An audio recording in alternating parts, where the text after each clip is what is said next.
The signs are up and the ballots are ready to be marked for 2 seats for St. George City Council and 1 for mayor this year. 3 of 4 candidates for City Council appeared at a debate sponsored by the St. George Area Chamber of Commerce. Each candidate gave a brief overview of why they feel they are qualified.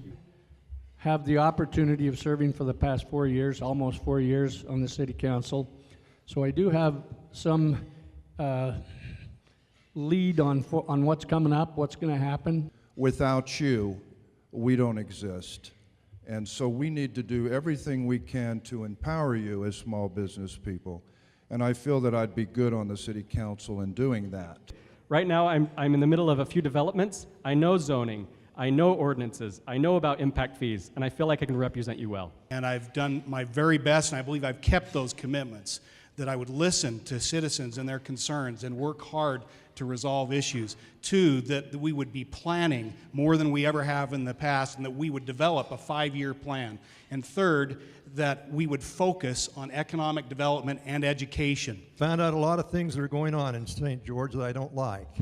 In the management, now we can talk about the growth and the pipeline and everything that's wonderful, but we forget about sometimes that there's a management factor that goes on here that's not done very well. The candidates were then asked to address the biggest concerns they think are facing the city and why. I want to make sure that we preserve the city.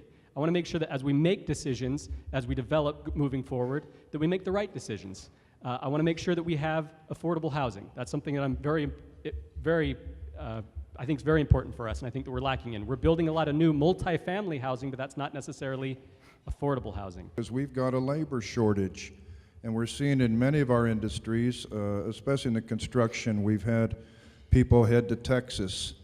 My son-in-law called me, I actually went over and framed his house because his framers up and left him. So that's what we do as business owners. We step in and take care of that. So we have to have that labor force and a route to live here, or we're going to lose them. Maybe nobody wants to bring up water, but it is a crucial situation that we're facing here. But I think we need to look very closely at the pipeline. I'm not sure how we could afford that. I don't think it can happen without support from the state and the federal government. But I think it's a necessary evil that we're going to have to maintain the lifestyle that we want to have. I'm concerned about housing, not enough housing, low cost, medium housing. I'm concerned about the water problem, but I think it's too early to take sides on the Lake Powell pipeline. First will be jobs and increasing wages. This will be accomplished largely, not entirely, but largely through our focus on Tech Ridge. Second thing is affordable workforce housing. Incumbent Mayor John Pike and opposing candidate Lane Rano also addressed money needed for transportation and road maintenance issues. The disagreement came over the defeat of Proposition 1 by voters last year, which would have provided local tax revenue through an increased gas tax. But the people of Washington County spoke about that tax. They didn't want it. We need to listen to the people. Everything we do needs to be people-oriented, and secondarily, friendly-oriented, and thirdly, business-oriented. We need to solve problems with fiscal management, not just throwing money at things to solve problems. That's what I do best. Let me in there. Let's get it done. As the City Council and the Mayor, we have no authority to raise your taxes except property taxes.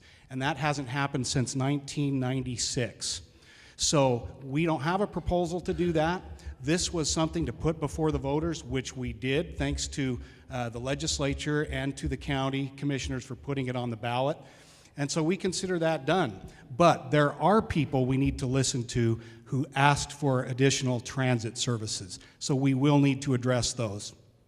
All candidates referred voters to their websites for more information on where they stand on various issues. In St. George, Melissa Anderson, CEC News.